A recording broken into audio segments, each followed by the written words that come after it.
Que la gloire revienne à toi seul, Jésus.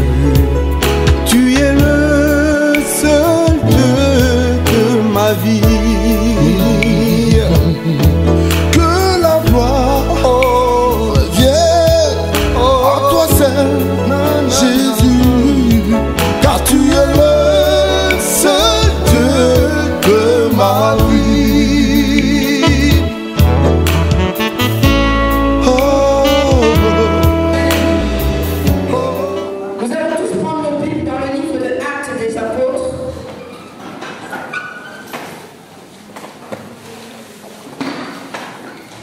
On va essayer d'aller doucement, pas à pas. Acte le chapitre 15, à partir du verset 1er au verset 29. Le texte est long, mais je vais le lire rapidement. On va se tenir debout, s'il vous plaît. En respect pour la parole de Dieu. Merci Seigneur. Si tu as trouvé, tu te tiens debout. Acte 5e livre du Nouveau Testament, le chapitre 15, à partir du verset 1er. Je lis la parole du Seigneur. Quelques hommes venus de la Judée enseignaient les frères en disant: si vous êtes circoncis selon le rite de Moïse, vous ne pouvez être sauvés. Paul et Barnabas eurent avec eux un débat et une vive discussion. Et les frères décidèrent que Paul et Barnabas et quelques-uns de leurs monteraient à Jérusalem vers les apôtres et les anciens pour traiter cette question. Après avoir été accompagnés par l'Église, ils poursuivirent leur route à travers la Phénicie et la Samarie, racontant la conversion des païens, et ils causèrent une grande joie à tous les frères. Arrivés à Jérusalem, ils furent reçus par l'Église, les apôtres et les anciens, et ils racontèrent tout ce que Dieu avait fait avec eux. Alors, quelques-uns du parti des pharisiens qui avaient cru se levèrent en disant qu'il fallait circoncire les païens et exiger l'observation de la loi de Moïse. Les apôtres et les anciens se réunirent pour examiner cette affaire.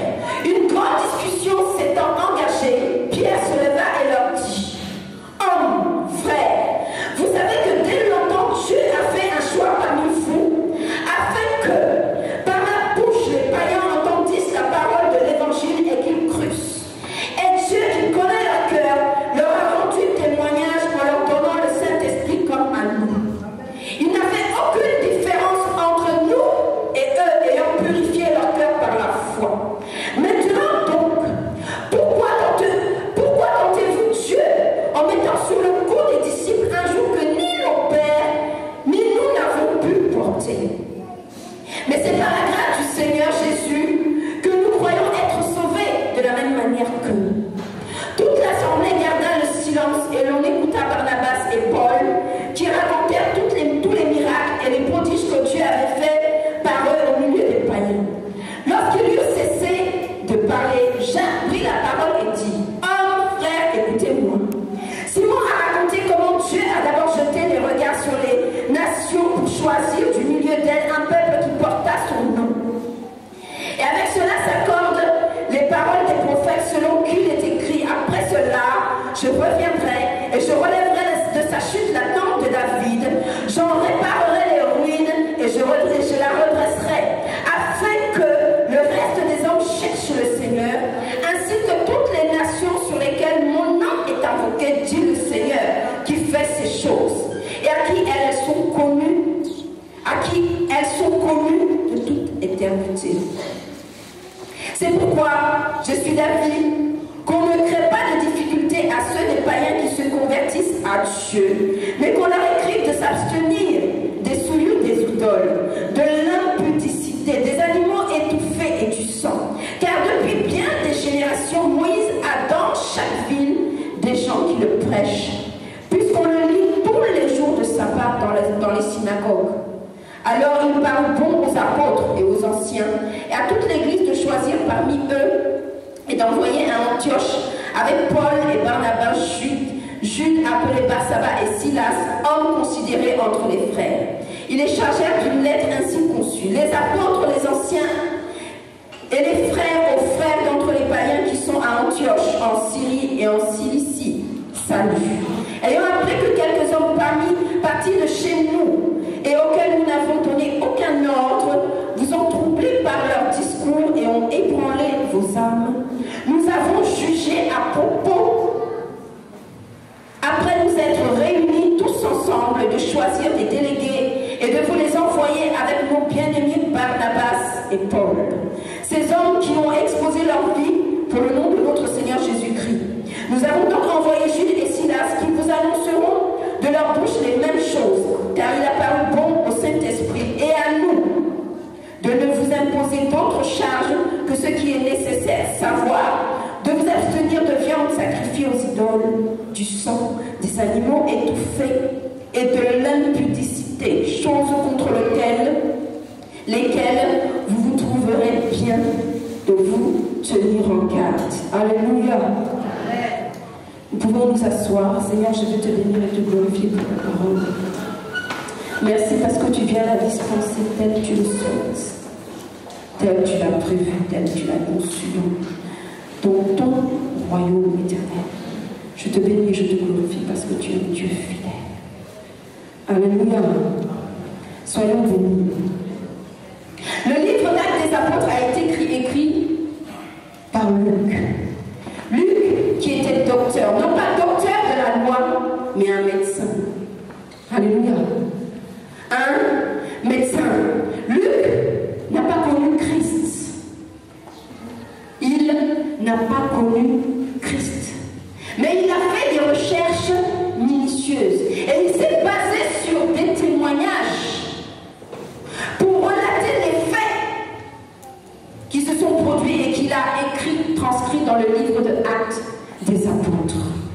Il était également le compagnon de voyage de l'apôtre Paul. Alléluia. Le livre d'Actes des Apôtres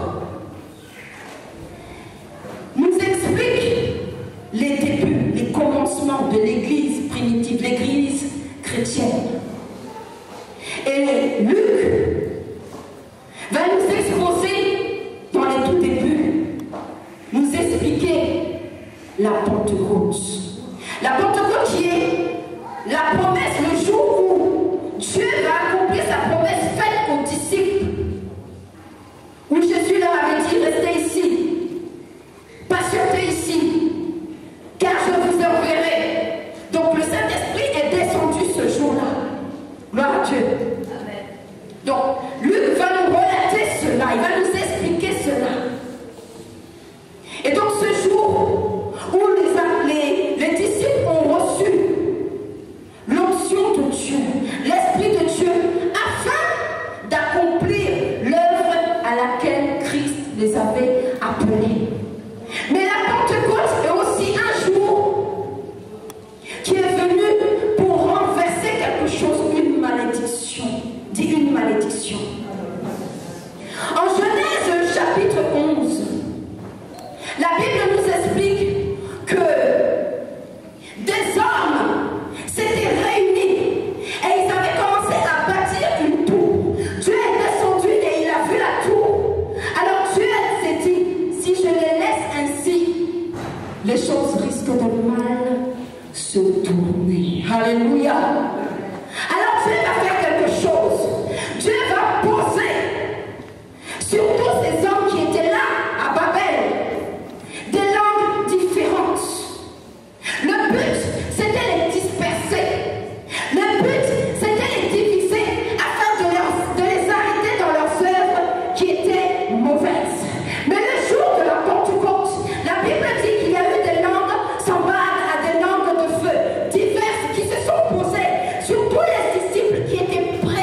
qui a engendré la toute première conférence biblique. Et cet événement va se produire à un moment crucial. Pourquoi? Parce que cela ne fait pas un demi-siècle que Christ est mort, Christ est ressuscité. Et Christ a présenté au peuple, aux chrétiens, ceux qui avaient cru en lui, la nouvelle alliance. Et les chrétiens, à ce temps-là, et même jusqu'à aujourd'hui, on se rend compte, étaient faibles, étaient facilement influençables. Alléluia. Gloire à Dieu, ils étaient tous facilement influençables. Et cet événement va se produire où? À Antioche. Antioche, qui était l'une des villes de la Syrie. L'une des villes où les chrétiens avaient trouvé refuge suite à la persécution de Jérusalem, notamment après la lapidation d'Étienne. Donc les chrétiens ont fui et sont allés dans cette ville. Gloire à Dieu. Ils sont allés dans cette ville pour fuir la persécution selon Actes le chapitre 11 et selon Actes le chapitre 11, c'est dans cette ville à Antioche, qu'on va regarder les enfants de Dieu, je dirais, qu'on va regarder les disciples du Seigneur et qu'on va les nommer selon Actes le chapitre 11 chrétiens. Alléluia. Pourquoi? Parce que leur marche était similaire à Christ. Tout ce que Christ faisait, ceux qui avaient vu Christ, ceux qui avaient connu Christ, ceux qui avaient entendu le témoignage de la marche de Christ, ont reconnu cela dans la marche des disciples. Alors ils ont commencé à dire, voici des chrétiens. De nos jours, nous nous appelons tous chrétiens, chrétiennes. Mais est-ce que notre marche est similaire à celle de Christ? Regarde-toi et puis pose-toi la question. Est-ce que ma marche est similaire à celle de Christ? Est-ce que lorsque je parle, mon langage ressemble à Christ? Est-ce que lorsque je me comporte dans la rue, je me comporte avec mon voisin, je me comporte avec ma famille, est-ce que cela est similaire à celle de Christ? Parce que la chrétienté, c'est pas seulement un nom, mais c'est une attitude. On nous l'a souvent dit, c'est un style de vie. Un style de vie, ça veut dire que c'est une manière de marcher. Ce n'est pas des rites, ce n'est pas des traditions, ce ne sont pas des traditions ou des rites, mais c'est une manière de marcher. Chaque jour, on voit Christ dans mon langage. Chaque jour, on voit Christ dans ma façon de marcher. Chaque jour, on voit Christ dans ma manière de m'approcher d'un frère, d'une sœur. Chaque jour, on voit Christ. Pose-toi la question, est-ce que dans ta marche, on voit Christ? Est-ce que tu es digne d'être appelé chrétien? Comme ceux qui étaient à Antioche ont appelé les disciples chrétiens. Sommes-nous dignes de porter ce nom, frère? Alléluia. Sommes-nous dignes? Notre texte nous dit que des hommes sont venus de la Judée. La Judée qui est un territoire. La Judée est un territoire où se trouve Jérusalem, en Israël. Donc ils sont venus de là et ils ont commencé à dire aux chrétiens qui étaient à Antioche, qui avaient fui, qu'il fallait, pour être sauvés, il fallait être circoncis selon le rite de Moïse. Un rite, c'est un ensemble de règles ou de cérémonies qui se pratiquent dans une religion. Qu'il fallait accomplir, être circoncis selon le rite de Moïse. Mes amis, alors que l'ancienne alliance, parce que la circoncision était le signe premièrement donné à Abraham, le signe de l'alliance entre Abraham et Dieu. Ensuite, reconduit par Moïse sur le mont Sinaï. Donc c'est l'un des signes de l'ancienne alliance, l'alliance de l'Ancien Testament. Et donc, l'ancienne alliance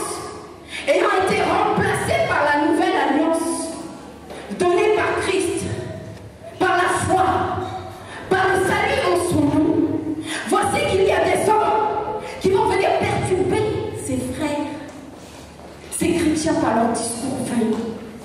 Alléluia. Alléluia. Parce qu'ils voulaient que ces chrétiens continuent de marcher comme autrefois, selon l'ancienne alliance. Or, mes amis, l'ancienne alliance n'était point parfaite. Elle n'était point parfaite. Il y a des choses dans l'ancienne alliance que Dieu avait volontairement données à Moïse.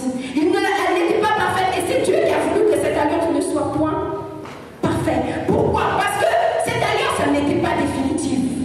Et c'est pas par cette alliance que toute l'humanité allait être réunie. Non. Mais c'est par la nouvelle alliance. Gloire à Dieu. Donc l'ancienne alliance a été donnée à Moïse pour le peuple d'Israël, mais c'était quand même pédagogue. Pourquoi? Parce que le peuple avait marché 430 ans en Égypte. Pour la plupart d'entre eux, ils ne connaissaient que les idoles d'Égypte. Ils entendaient parler du Dieu d'Abraham, ils entendaient parler du Dieu d'Isaac, du Dieu de Jacob, du Dieu de leur père. Mais ils ne connaissaient que les rites des idoles d'Égypte. Ils ne connaissaient que les traditions de l'Égypte. Ils ne connaissaient que la manière de marcher de l'Égypte. Alors Dieu, au moment où il va les faire sortir de l'Égypte, va leur donner sur le mont Sinaï, par Moïse, la nouvelle alliance qui était les 10 commandements. Les tablettes, l'ancienne alliance qui était les 10 commandements, par les tablettes de l'alliance. Les tablettes où étaient écrits les 10 commandements. D'où les rites. Il y avait plusieurs rites, plusieurs pratiques. Et c'est venu comme un pédagogue parce que Dieu voulait les régir, leur apprendre une nouvelle manière de marcher.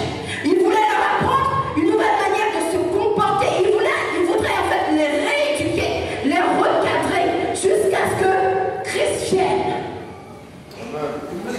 Alléluia. Alléluia. Et comme nous le savons, la mort et la résurrection de Christ nous apportent la nouvelle alliance. Mais Christ dit dans le livre de Matthieu, le chapitre 5, au verset 17, il dit: pensez-vous que je suis venu pour abolir la loi et les prophètes? Je ne suis pas venu pour l'abolir, mais je suis venu pour l'accomplir. Cela veut dire quoi? Cela veut dire que ceux qui étaient imparfaits dans l'ancienne alliance, il la rend parfaite. Il rend cela parfait. Notamment la circoncision. Alléluia. Et certains points. Il rend cela parfait. Et l'ancienne alliance, les rites, les pratiques qui se faisaient dans l'ancienne alliance n'étaient que l'ombre des choses à venir. C'était l'image terrestre de ce qui est spirituel. Dans l'ancienne alliance, il fallait tuer un agneau si tu avais péché. Et cet agneau portait ton péché. Par ça, Dieu couvrait ton péché. Mais ce qui devient parfait en Christ, c'est que lui-même, selon la Bible, comme un agneau immolé, il est rentré avec son propre sang dans les lieux très saints pour ôter, je dis bien pour ôter, le péché de toute l'humanité. Alléluia. Donc, par cet acte, Christ accomplit la nouvelle alliance et la rend parfaite. Alléluia. Gloire à Dieu. Il la rend parfaite. C'est vrai, mes amis, que notre texte nous parle de l'ancienne alliance et de la nouvelle alliance. Alléluia. L'ancienne et la nouvelle alliance que Dieu donne. Mais ce n'est pas de cette alliance-là dont je parle aujourd'hui. Quand je dis entretenir notre alliance, ce n'est pas de celle-ci. C'est le texte que Dieu a voulu donner, parce que cela parle de l'alliance. Alléluia. Mais nous allons voir au fur et à mesure de quelle alliance il s'agit. Alléluia. Nous allons voir au fur et à mesure quelle est cette alliance que Dieu aujourd'hui nous demande d'entretenir. Gloire à Dieu. Qu'est-ce qu'une alliance en réalité? Une alliance, c'est un accord entre deux hommes. Et cet accord entre deux hommes est régi par des clauses. Il y a par chacun des deux partis. Alléluia. Et les chrétiens à Antioche ont reçu la nouvelle alliance. Mais c'est ceux qui avaient un esprit trop attaché à la tradition, trop attaché à la coutume, a voulu absolument qu'ils continuent à marcher selon ce que Dieu ne considère plus. Pratiquer ce que Dieu, non pas qu'il n'approuve plus, parce que de nos jours nous continuons à poser cet acte, mais ce à quoi Dieu n'accorde plus d'importance, la circoncision. La circoncision que le Christ va rendre parfait en parlant de la circoncision du cœur. Ils vont venir dérouter ces chrétiens qui vont se trouver perdus, complètement perdus. Alléluia. Complètement perdus. Ils ne savaient plus où donner de la tête parce que pendant des années, des siècles, voire des milliers d'années, ils ont entendu: tu poseras tel acte, tel acte, tel acte, tel acte. Et c'est très difficile pour l'esprit humain. L'esprit humain que nous sommes. Il est très difficile, après avoir continué certaines choses pendant des années, de changer de route. Très difficile. Gloire à Dieu. Donc cela est venu leur perturber parce que quand ils étaient à Jérusalem, on leur avait dit les choses. On leur avait parlé des choses. Mais voici que des personnes viennent pour les troubler à nouveau. Que devons-nous faire? Alléluia. Et bien aimé, comme je disais, il ne s'agit pas de la nouvelle alliance et de l'ancienne alliance dont je veux parler. Mais il s'agit de cette alliance, frère, que toi et moi très souvent nous tissons avec le Seigneur. Quand le Seigneur dit entretenons notre alliance, il s'agit de cette alliance qui, pour la plupart du temps, comme je sais dans certains cas, lorsque une personne se fait baptiser, on lui dit, pendant la préparation de ton baptême, prends un moment, prie et tisse une alliance avec Dieu. Et dans cette alliance, conclue des choses avec lui. Dis-lui que quoi qu'il arrive, quoi qu'il se présente, que mon âme ne se perde pas au dernier jour. C'est une alliance qu'on peut avoir tissée. Il y a d'autres qui tissent des alliances pour leur ministère, par exemple. Seigneur, je vais œuvrer pour toi, je vais accomplir telle chose pour toi, mais toi, en retour, accomplis également telle autre chose. Donc il s'agit de l'alliance individuelle que chacun tisse avec le Seigneur. C'est de cette alliance-là que Dieu aujourd'hui nous demande d'entretenir. Pourquoi? Parce que mes amis, les temps sont mauvais. Nous avons pu le voir par les événements qui se sont produits récemment. Les temps sont très mauvais. Et cette année, comme je le disais, Dieu cherche les hommes. Dieu veut foncer avec des hommes. Mais des hommes avec lesquels il a tissé des alliances. Mais des hommes qui vont entretenir cette alliance. Alléluia. Qui ne vont pas laisser. Parce que très souvent, nous tissons alliance avec Dieu. Et très souvent, par la séduction de faux enseignements. Par l'ignorance, l'incompréhension de certains événements qui se produisent, nous laissons nos traditions, nous laissons nos coutumes.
marcher. Et donc sur la route de Damas, il va croiser le Seigneur. Paul, en Actes le chapitre 9, il se prénommait Saul. C'est à partir du chapitre 13 qu'il va prendre le nom Paul. Paul qui est son nom romain, parce que l'apôtre Paul avait la nationalité romaine qu'il avait eue par son grand-père, qui avait acheté cette nationalité à un grand prix. En ce temps-là, ça se faisait. Ça se faisait. Et cette nationalité avait accordé à l'apôtre Paul beaucoup de privilèges. Paul était cet homme pharisien qui avait appris au pied de Gamaliel, grand théologien de la loi. Un homme qui connaissait la loi. Donc l'apôtre Paul connaissait parfaitement la loi. Il connaissait, il avait des connaissances. Et en plus, sa rencontre avec le Seigneur, en plus de la manière dont il a rencontré le Seigneur, il avait des révélations grandioses en ce qui concerne les choses du royaume. Mais Paul, mes amis, face à la situation, Paul ne s'est pas appuyé sur ses connaissances. Paul ne s'est pas appuyé sur l'onction qu'il a reçue sur la route de Damas. Ou alors après son jeûne, parce qu'il a eu à faire un jeûne, on lui a imposé les mains, on lui a fait ceci, on lui a fait cela. Non, il ne s'est pas appuyé sur cela pour dire moi-même je vais traiter cela avec les frères d'Antioche. Non. Paul a accepté d'être envoyé, je dis bien d'être envoyé avec Barnabas et d'autres frères où? À Jérusalem, pour aller rencontrer ce que Dieu, Jésus avait établi comme colonne de l'Église. Ce que Jésus avait établi comme pilier, les colosses de l'Évangile.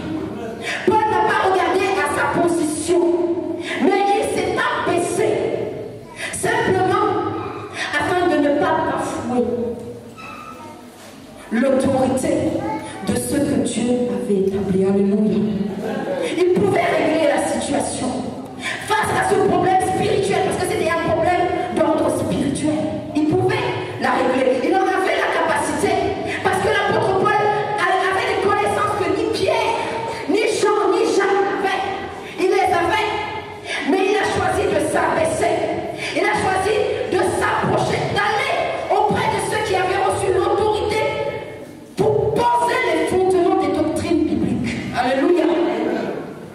Alléluia. Nous pouvons croiser des situations spirituelles dans nos vies, dans nos familles.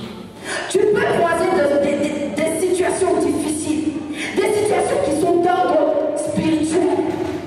Quelle que soit ton ancienneté pour l'Église, quelle que soit ta grandeur de ton ministère d'intercession, quelle que soit ta connaissance de la parole, frère, il y a des personnes que Dieu a établies devant toi, des autorités que Dieu a établies devant toi, pour lesquelles il serait important que tu ailles les consulter. Parce qu'en eux, Dieu a mis la capacité de régler ton problème. Alléluia. Ne te dis pas, je vais régler cela moi-même, je suis capable. De toute façon, la personne que je vois, elle est plus jeune que moi. Moi, j'ai ma sagesse naturelle. Moi, j'ai mes connaissances naturelles. Non, si tu vas, s'il s'agit de quelque chose d'ordre spirituel, tu risques d'être confronté à quelque chose que tu ne pourras pas régler. Tu risques de te confronter à un esprit ou à quelque chose qui va venir t'atteindre. Alléluia. Quoi que tu traverses, quoi que tu croises sur la route, quelle que soit la situation, elle peut être dans ta famille, elle peut être dans ton foyer, elle peut être dans la vie de tes enfants. Tourne-toi et regarde à ceux que Dieu a établis. Parce que si Dieu les a établis, c'est pour toi. C'est pour t'aider dans ta marche. C'était pour t'aider à résoudre certaines choses que Dieu, peut-être volontairement, ne te permet pas de régler. Alléluia. Paul n'a pas regardé à sa position, à son onction. Il s'est abaissé. Malgré toute sa connaissance, il s'est dit, j'irai à Jérusalem rencontrer ces personnes. J'irai à Jérusalem. Et sachez que c'était la première fois. C'est vrai que 3 ans après sa conversion, il a pu croiser Pierre. Mais c'était la première fois qu'il allait tous les voir. Jacques, Jean, tous les autres. Il ne les avait jamais vus. il a accepté de s'abaisser. Grand apôtre Paul, grand pharisien, grand théologien. Et dis-moi, apôtre Paul, pharisien circoncis, le 8e jour de la tribu de Benjamin. Il n'a pas regardé à tout ça. Ce ne sont pas toutes les situations que tu pourras toujours régler seul. Vous êtes dans l'église et vous vivez des situations parfois difficiles. Et vous voulez les régler seul. Vous êtes là, vous perdez votre travail, vous ne parlez pas. Vous perdez quelqu'un d'important, ou bien vous avez quelqu'un d'important dans votre vie, qui se trouve dans une situation difficile, malade, sur un lit d'hôpital, votre bouche est fermée. Et ce que Dieu a établi devant vous, n'en sait rien. Et après, on dit, ils ne m'ont pas soutenu. Ils ne m'ont pas aidé. Dieu a établi des hommes. Tournez-vous vers eux. Alléluia. Tournez-vous vers eux. Quelle que soit ta connaissance, tourne-toi. Quel que soit ton âge, tourne-toi. Quelle que soit ta sagesse. Si lui il a une sagesse spirituelle, la tienne reste naturelle. Et la sagesse naturelle ne peut régler les problèmes spirituels, je suis désolée. La connaissance naturelle ne peut régler les problèmes spirituels. L'intelligence naturelle ne peut régler les problèmes spirituels. Alléluia. Alléluia. Paul n'a pas regardé à sa position, il a foncé. Arrivé à Jérusalem, il a commencé à exposer, parler, expliquer. Sur la route, il a parlé, et cela a causé de grandes joies, dit le texte.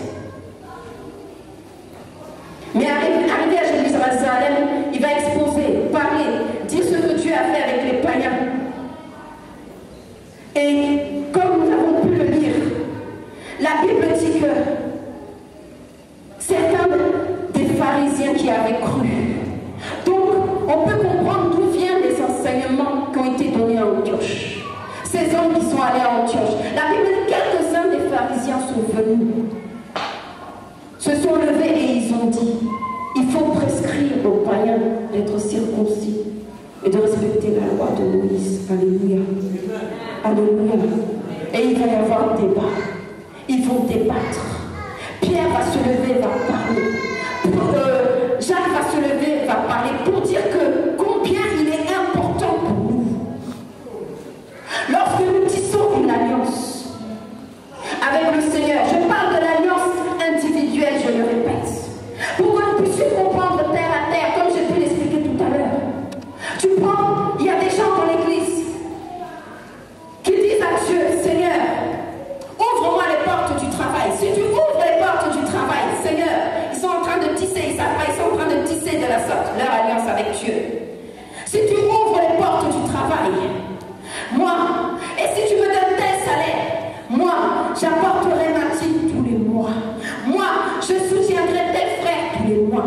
Moi, je soutiendrai l'œuvre de Dieu tous les mois. Et dès qu'une situation arrive, dès qu'un problème arrive, un mois, 2 mois, 3 mois, la personne se refroidit. Pourquoi? Parce qu'il y a une épreuve. Écoute-moi. Lorsqu'une épreuve se présente à quelqu'un, cette épreuve, elle ne vient pas pour te faire rétrograder, te faire reculer. Mais l'épreuve, elle vient. L'épreuve vient pour sonder ton cœur. Dieu veut voir jusqu'où tu peux aller avec lui. Et sachez qu'une épreuve, derrière chaque épreuve, après chaque épreuve, il y a une élévation. Derrière l'épreuve t'introduit dans une autre dimension de ta grâce. Dans une autre dimension de la maturité dans ta marche avec Dieu. Donc l'épreuve ne vient pas pour te faire reculer. Elle ne vient pas pour te faire abandonner. Elle ne vient pas pour te faire régresser, baisser, rétrograder. Mais elle vient pour t'apporter quelque chose de plus grand.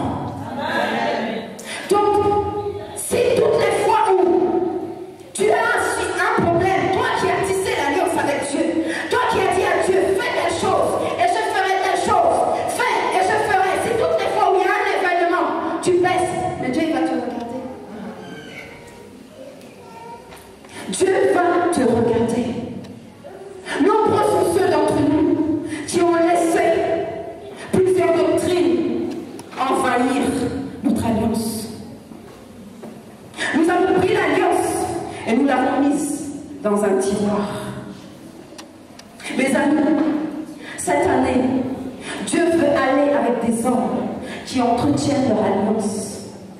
Des hommes qui considèrent leur alliance. Il veut marcher avec des hommes qui ont tissé alliance avec lui et qui l'entretiennent, qui la considèrent. Pourquoi? Parce que l'alliance, dans l'ancienne alliance, lorsque le commandement a été donné, elle était pour toute personne.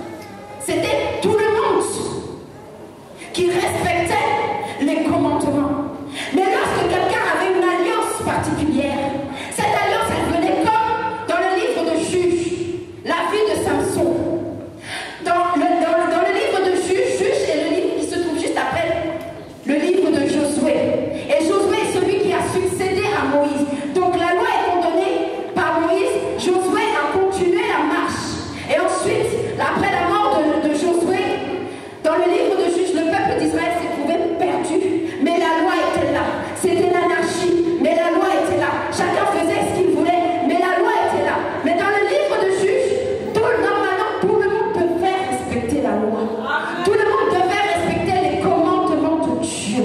Donc, le commandement est pour tous. Même dans notre nouvelle alliance, la manière de marcher, ce que Dieu nous demande. Parce que les commandements de Dieu, Jésus ne les a pas abolis. Il dit, il a accompli. Donc, quand il dit, tu ne tueras point, nous aussi, nous ne devons pas tuer. Lorsqu'il dit, tu ne voleras point, nous aussi, nous ne devons pas voler. Lorsqu'il dit, tu ne convoiteras point la femme de ton prochain, nous aussi, nous devons marcher ainsi. Et elle est pour tout le monde. Mais l'alliance individuelle, l'alliance, elle est personnelle. Et c'est ce qui te donne l'instruction. Pour la vie de Samson, regardez. Alors que dans le livre de Juge, tout le monde devait respecter les commandements de Dieu. Lui, Samson, il y avait quelque chose de particulier. Parce que dans son alliance avec Dieu, lui, le rasoir ne devait pas passer sur sa tête. Donc, les commandements sont pour tout le monde, mais l'alliance, elle est individuelle et personnelle. Et c'est ce qui te donne les instructions, la marche à suivre, comment avancer, comment te conduire avec le Seigneur. Alléluia. Elle est individuelle. Et Dieu veut que tu entretiennes cela cette année. Les différentes alliances. Beaucoup sont ceux qui ont tissé de nombreuses alliances. Moi, j'ai commencé par mon baptême. Et au fur et à mesure de ma marche, j'en ai tissé. Lorsque les occasions se sont présentées pour la salle, j'en ai tissé. Lorsque beaucoup d'entre nous avons tissé des alliances. Mais l'heure n'est plus à laisser cette alliance dans le tiroir, mes amis. L'heure est à la sortir, à la polir.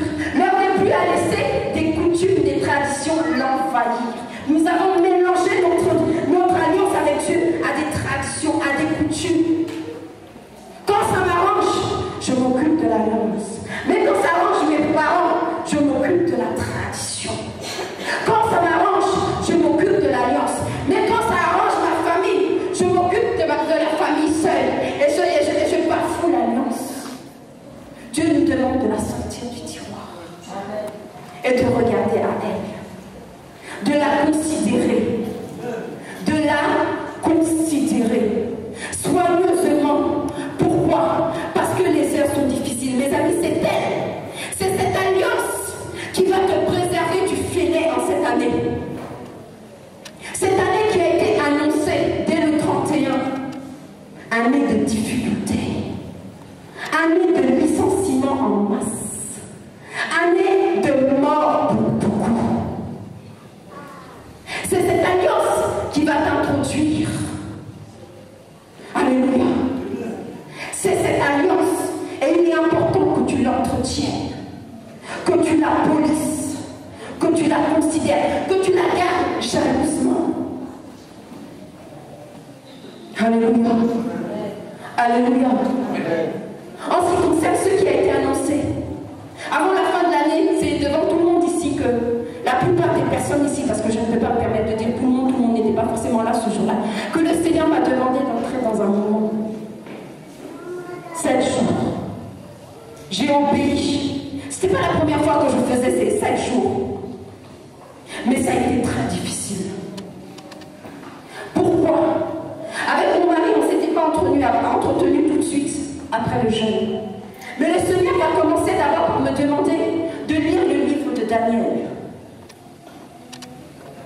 Me montrer. Dans le livre de Daniel, il parle de la fin. Je n'avais pas fini le livre de Daniel et je lui ai demandé, bon, veux-tu me donner un enseignement particulier, dans un livre particulier, ou veux-tu que je continue certains livres de la Bible? Il va me demander de lire le livre de Matthieu et il va porter l'accent sur Matthieu, le chapitre 24, qui parle de l'avènement. Mais avant qu'il y ait ces avènements, ça parle des catastrophes naturelles, ça parle des morts à gauche, ça parle des guerres à droite, ça parle de ceci et de cela. Et quand j'ai fini, je lui ai dit, avant que je ne finisse, je lui ai dit, mais que veux-tu que je fasse encore? Il me dit, tu vas dans le livre d'Apocalypse. J'ai dit, d'accord.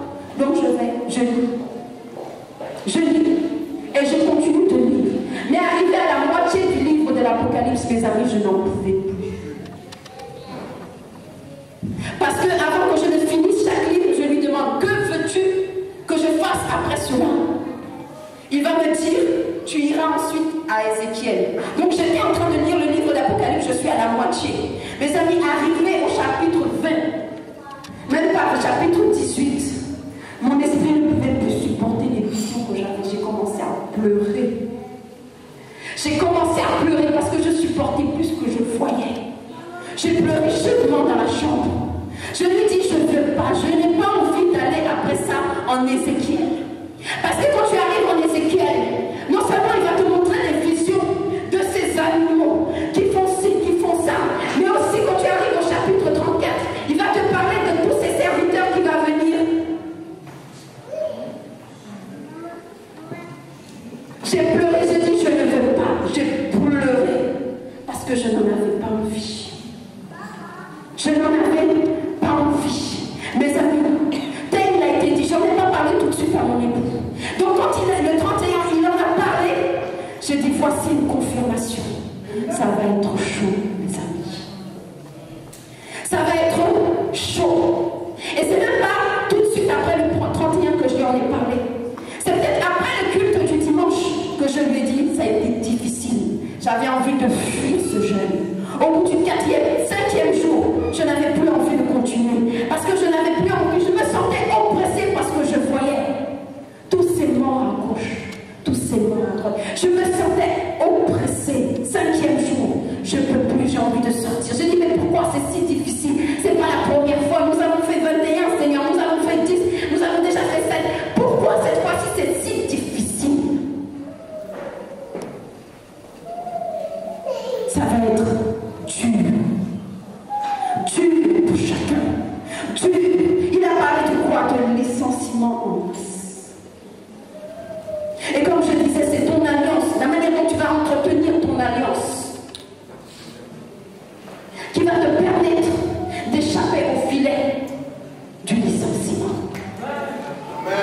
Mes amis, c'est cette alliance qui te donne la victoire face à tes ennemis. C'est ton alliance qui te conduit à l'élévation. C'est ton alliance qui t'introduit dans une dimension nouvelle. C'est elle qui te préserve de la main du diable. C'est elle qui te préserve de la main de la mort qui veut frapper. C'est elle. D'où l'importance de l'entretenir. L'heure n'est plus à jouer. L'heure n'est plus à jouer. Mais l'heure est à entretenir l'alliance que nous avons avec le Seigneur. Mes amis, l'heure n'est plus à jouer. J'ai pleuré amèrement. Je n'ai plus envie, Seigneur. Je n'ai plus envie. Je ne veux plus voir ces choses. Je ne veux plus les voir. Pourquoi veux-tu forcément que j'aille dans cet autre livre? Ézéchiel, je n'ai pas envie. Mais j'ai obéi. Mais en lisant, je voulais fuir. Quitter la chambre. Quitter le genre. Tout fermer. Partir. Partir. L'homme de Dieu a parlé de tsunami. Avant-hier matin, je discutais avec ma voisine. Et on discutait de la manière dont la fin de l'année s'est passée, de tous les événements, puisque à cause des attentats, on a eu à en parler. Et elle m'a dit que, en fait, je parlais de ce qui avait été dit à l'église, parce qu'elle est chrétienne.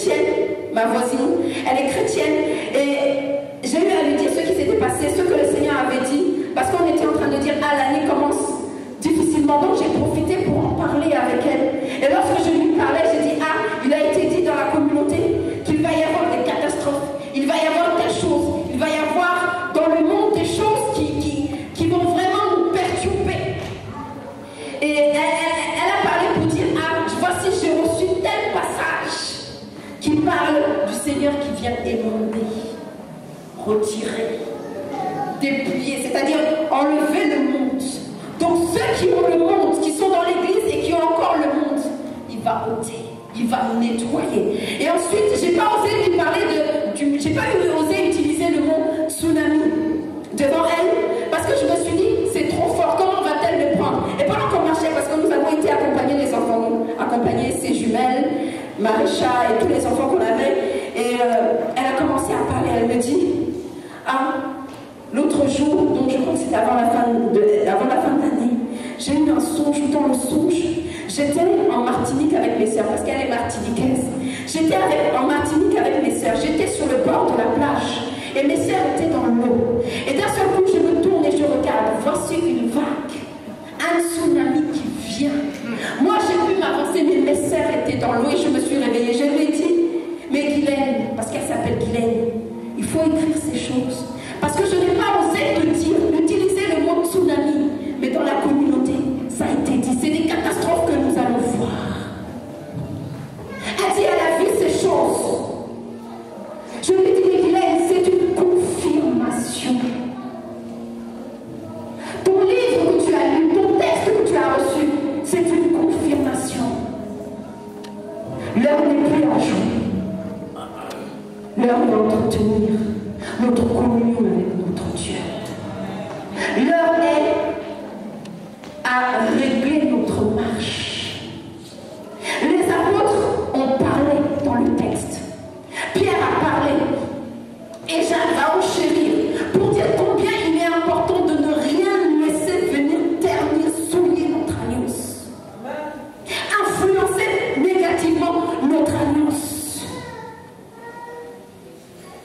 Jacques va aller jusqu'à dire que c'est vrai, vous n'avez pas à laisser toutes ces choses venir ternir la nouvelle alliance que nous avons reçue en Christ. Mais il va dire, ce que nous vous prescrivons, c'est de vous abstenir des souillures sacrifiées aux idoles, des souillures des idoles, dont toutes les viandes sacrifiées.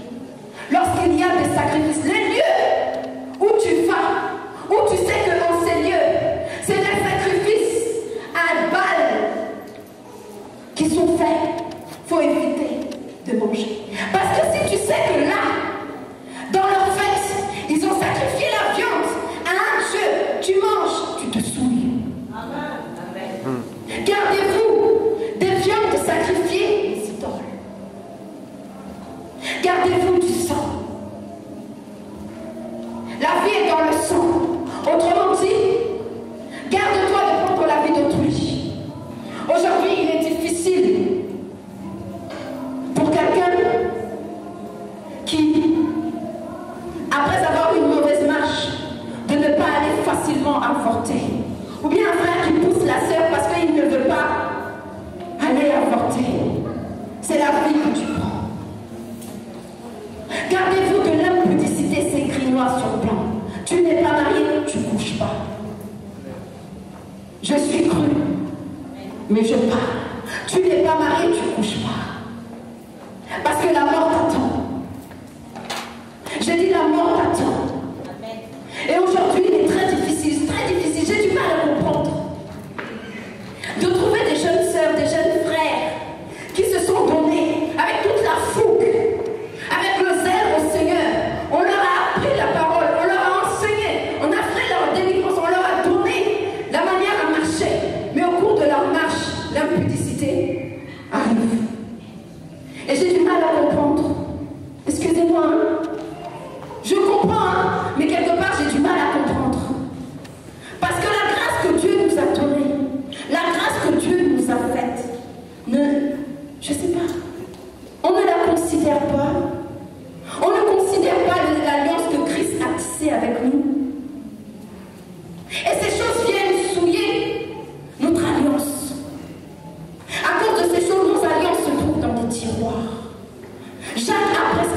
Préservons-nous de cela. Gardons-nous de ces choses-là. Parce que mes amis, Dieu ne veut plus négocier. C'est fini le temps de la négociation. S'il nous parle d'entretenir notre alliance aujourd'hui, il a fini avec la négociation. On a eu le temps de marcher comme on voulait. On a eu le temps de parler comme on voulait. On a eu le temps d'agir comme on voulait. Mais Dieu, il ne négocie. Cette année 2015, il ne veut plus négocier. C'est où tu te ranges et tu vois sa main. Où tu marches comme tu veux et il te lâche. Il est arrêté. C'est même pas lui qui te lâche, non. Mais puisqu'une alliance, c'est deux personnes qui ont un accord. Donc, toi-même, ta partie, tu la lâches. C'est toi-même. L'heure n'est plus à ces choses, mes amis. As-tu besoin de travailler? Entretiens ton alliance. As-tu besoin de te marier? Entretiens ton alliance. Veux-tu un enfant? Entretiens ton alliance. La Bible dit que toutes choses concourent au bien de ceux qui aiment Dieu. Ce qui t'arrive, frère, si tu as su entretenir ton alliance, il faut que tu comprennes que c'est pour ton bien. C'est vrai que tu vas me dire, mais je suis enceinte, je suis mariée légalement, je suis enceinte, et voici, je perds mon bébé. Où est mon bien dans tout ça? Dieu seul sait. Lui, il sait. Fléchis genoux et demande-lui, Seigneur, quel est mon bien dans ma situation? Lui, il dit que c'est pour ton bien. Alléluia. Alléluia.